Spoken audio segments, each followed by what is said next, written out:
Hi everyone, it's Movement, Art and Soul with Karen Sparks, and this channel is about your individuation, your journey towards wholeness, enlightenment, integration, words like that.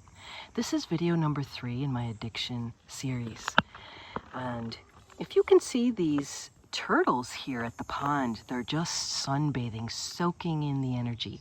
If you happen to see people walk by or talking loudly, I'm just going to finish my video. I'm going to do a short little video just talking about triggers. So in addictions, when we become aware that we actually want to make a shift, paying attention to our triggers becomes a very important part of that. Because when people are not aware, I've worked with many individuals that are not aware that they have addictions. And like I said, I don't look at that as my job to convince them. If people come in and they want to work, that's when it's going to work. So when you come to a place where you're like, no, you know what, I do need to make a shift. I do notice these addictions.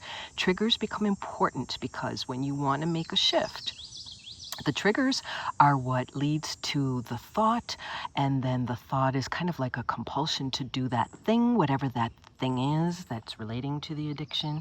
And so it becomes important to notice what we're feeling, because as addictions progress, we become even more reactive to things in our environment at times. It's either a complete numbing out or it's a more highly reactive state that we enter into.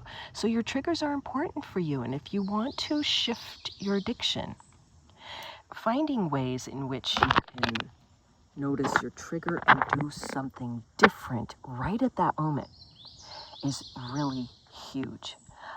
In my last video, I talked about nature. So here we are again. Nature is something that feeds my soul. If you fill up your life with things that feed you, then you have less time for your dramas, reactions, addictions, and things like that. And then some people will say, I don't have the time, You can find some time to do the things that feed you, even on the simplest level, even if it's a 5-10 minute break out into nature, even if it's taking up a new sketching hobby or a class of some sort, or reading a book about healing, something. You can find some time. Because one thing I do notice is that people's addictions take their time. It's like they take our life away. Your time is your life and energy. So it's where we place our attention that becomes important. So I'm going to ask you to consider, if that's what you're listening to this series for, is the fact that you're realizing that maybe someone you know is addicted and you're trying to learn more about that. Or maybe you yourself are struggling with something. And perhaps this video is, very helpful in terms of identifying some things that you can do to encourage you, to inspire you to address these things. I'm hoping that they do bring you some light. So triggers are important.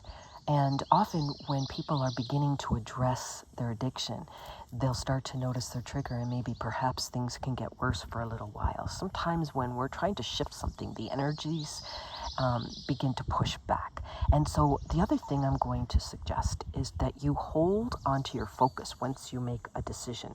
It's like you can't lose that focus, because it only takes, as you know, when you're struggling with these sorts of things, it only takes a minute or 2 minutes or a few seconds.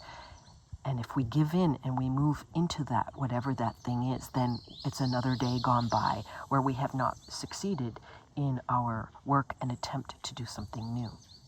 So it takes all of your attention and focus. And we'll talk more about these things in the next video. Until then, like, subscribe, maybe pass this on to someone that you know. I hope this has brought you more light.